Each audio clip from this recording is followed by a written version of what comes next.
Alors, c'est pas seulement que ça n'a pas été facile, c'est toujours difficile de prendre la prise de parole en public.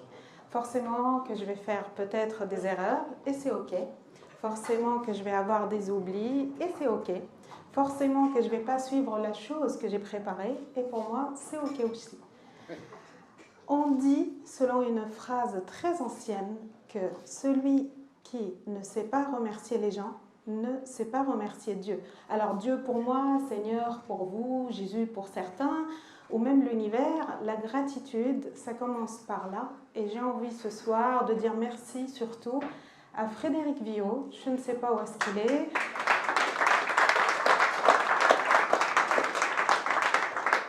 Toujours un électron libre. J'ai dit celui qui voit quelqu'un qui bouge rapidement, sachez que c'est Frédéric Villot. Donc pour ce soir, j'avais envie de lui dédier ma phrase d'accroche, de lui dire merci. Merci de m'avoir fait confiance. Merci de nous avoir exprimé sa voix. Et merci de nous dire aujourd'hui qu'on peut se retrouver, qu'on peut se rencontrer, qu'on peut se faire recommander ce soir. On peut aussi recommander les uns les autres. On peut aussi se faire connaître et reconnaître en tant qu'expert dans sa matière et dans son domaine. Pour commencer, je ne savais déjà pas que vous alliez passer manger avant moi. Donc, ce que je vais vous proposer, une petite expérience.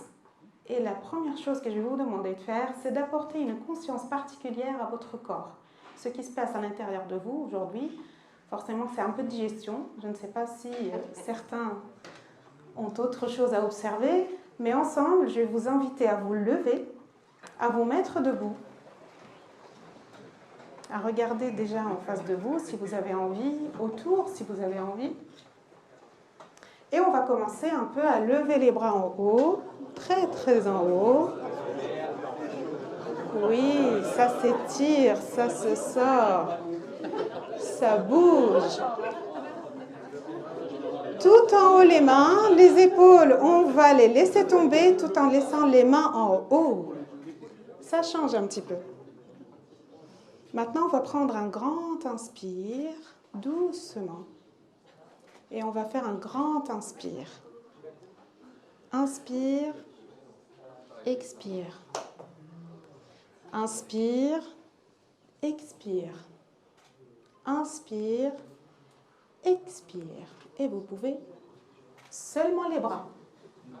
Vous restez debout. Je vous observe et je vous vois. Maintenant, ce que vous allez faire, c'est que chacun va apporter son attention envers la personne qui est à côté. Elle va tourner vers elle. Oui, vous pouvez. Elle va la regarder. Oui, vous pouvez. Et elle va regarder droit dans les yeux.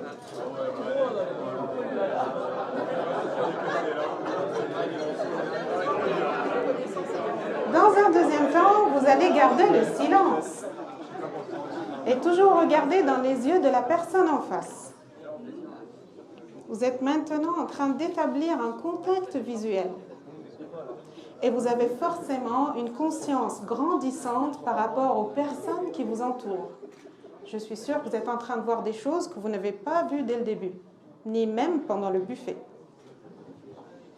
Vous pouvez maintenant lui adresser votre gratitude d'être là, d'être bien entouré, et vous rasseoir si vous le souhaitez.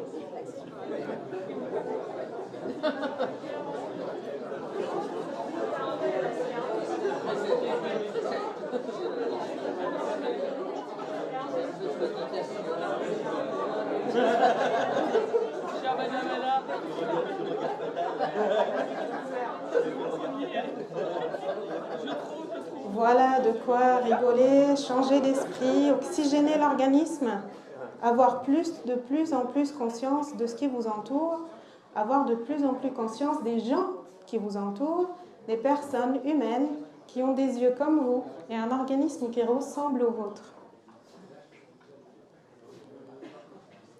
Vous avez remarqué que j'aime bien rire, donc il y aura une deuxième expérience. Ce que vous ne savez pas, c'est qu'avant de venir ce soir, j'ai bien été tentée par venir quand la salle était vide. J'ai fait des petits clins d'œil aux organisateurs et je me suis permise de préparer des petits sujets que j'ai glissés dans des petites enveloppes, que j'ai glissés dans des endroits qui vous sont accessibles. Tout le monde n'en a pas, seulement certains. Et quand je vais compter à 3, non, pas maintenant, pas maintenant. Je vois qu'il y en a qui sont super interactifs ici. Ça me plaît. Alors, quand je vais compter à 3, vous allez devoir faire l'action que je vais vous décrire. Mais avant, je vous explique ce qui vous attend. Il y a des enveloppes. Dans les enveloppes, il y a des sujets. Et sur les sujets, vous serez demandé de venir me rejoindre. Vous allez disposer de 30 à 60 secondes pour donner votre avis personnel sur le sujet. Il y a des sujets sur l'entrepreneuriat. J'ai mis aussi des sujets sur la politique de Zemmour en France. J'ai aussi ajouté « Qu'est-ce que tu en penses ?» sur les avantages des relations sexuelles des échangistes, si je viens prononcer. J'ai aussi mis un sujet, c'était lequel? Oui, faites les statistiques de la présence des communautés juives, musulmanes et chrétiennes dans la métropole de Rouen. Alors, quand je compte jusqu'à 3, vous allez mettre les mains sous vos chaises et vous allez attraper les petites enveloppes. Stop, il n'y en a pas. Je suis désolée. Désolée, c'était un mensonge. Et je ne suis pas bonne au mensonge. Mais ça me fait plaisir. Qu'est-ce que je viens de vous faire vivre? Tout d'abord, c'était une respiration profonde pour oxygéner l'organisme. Donc vous étiez dans un état normalement plutôt déstressé. Puis, je vous ai mis exprès sur des sujets tabous que certains n'ont pas forcément envie de partager. Dites-moi la vérité maintenant, sans mensonge. Qui s'est dit « Oh mon Dieu, je vais vomir » à main levée. Personne. Ok, je vous crois. Qui s'est dit « Oh là là, 30 secondes, ça va passer, c'est pas grave ». Qui a dit ça? Ok. Qui s'est dit, même s'il y a une enveloppe, je fais semblant qu'il n'y a rien, et c'est bon. Qui s'est dit ça? Ok. Ok. Qui a dit que je vais assurer et je vais venir dire ce que j'en pense? Super! On gagne ici! On gagne, vous êtes courageux. Mais en général, on est vraiment super stressé quand on veut prendre la parole en public. D'ailleurs, je le suis maintenant. Vous ne le voyez pas, vous ne le sentez pas, mais mon stress me mène à parler vers vous.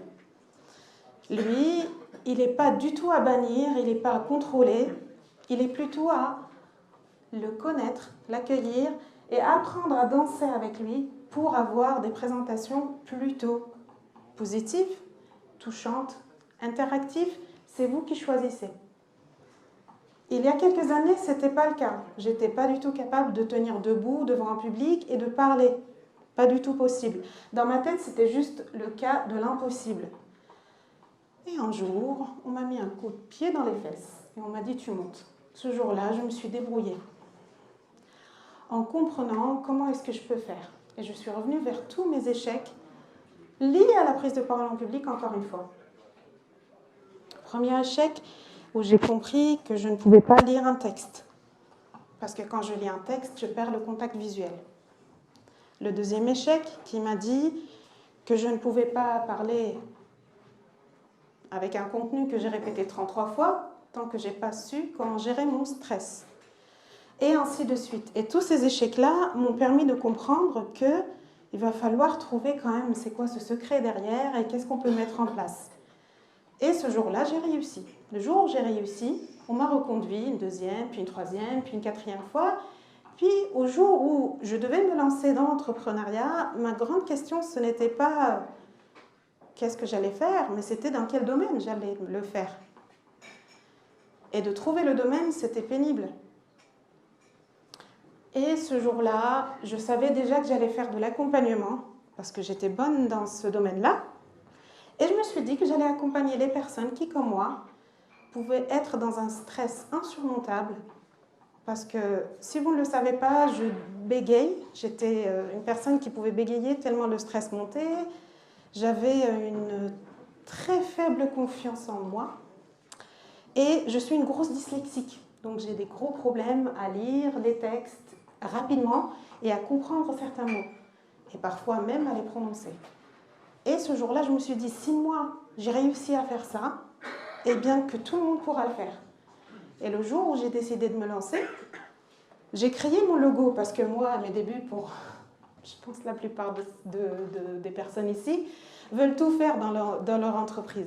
Donc moi, j'avais décidé de tout faire dans mon entreprise, de faire la communication, la comptabilité, absolument tout. Et j'ai fait mon logo moi-même. Mon logo, au début, il ressemblait à quoi? C'était un haut-parleur avec quelques mots en bas et une couleur jaune.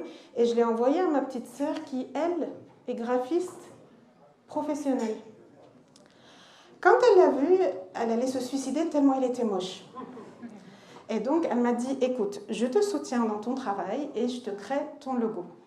Alors, elle est partie, comme l'a très bien dit notre présentateur, elle est partie chercher à partir de mes couleurs à moi et mes valeurs à moi, qui sont donc, qu'est-ce que je veux donner, qu'est-ce que je veux offrir à ces personnes-là que j'ai envie d'accompagner.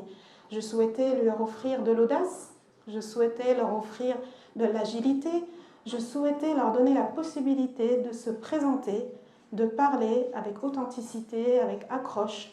Et donc, on est parti sur ces valeurs-là. Et je ne sais pas si vous le savez, mais dans le monde du graphisme, chaque valeur ou chaque sens, il a une couleur bien précise. Et donc, elle est partie avec ça pour créer mon logo, qui représente non pas une fleur, mais ce sont les deux ailes battantes d'une perruche à collier.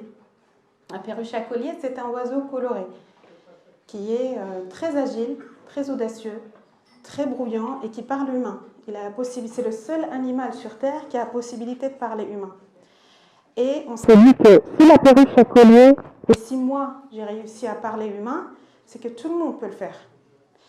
Et je suis partie sur ça avec une image, donc c'est le mot anglais qui signifie la perruche à collier. Et mon premier client était un client qui souffrait de phobie sociale. C'était une personne, je ne sais pas si vous savez, est-ce que vous savez ce que c'est que la phobie sociale? Qui sait ce que c'est que la phobie sociale? 1, 2, 3. La phobie sociale, c'est la peur des gens. Mon client tremblait tellement fort devant la caissière du grande surface. Il ne pouvait vraiment pas dialoguer avec des personnes comme ça. Aujourd'hui, mon client est passé à la télé, il y a 2 semaines, au Canada, la première chaîne, et il a pu surmonter sa peur. Et c'est ainsi que j'ai fait mon programme, que j'ai créé mon organisme de formation qui est maintenant certifié, et j'ai le plaisir d'accompagner des personnes sur ces sujets-là. Donc la prise de parole en public, pour moi, n'est pas seulement surmonter sa peur, n'est pas seulement prendre sa place, mais c'est aussi propulser son business sur un niveau supérieur, c'est aussi exister en tant qu'expert dans l'espace qu'on lui a donné, le temps qu'on lui a offert, et c'est aussi se faire connaître et reconnaître en tant que le meilleur dans son domaine, savoir se présenter dans des entretiens d'embauche, devant des incubateurs, devant des personnes qui souhaitent se rapprocher de vous et qui souhaitent connaître vos meilleures couleurs.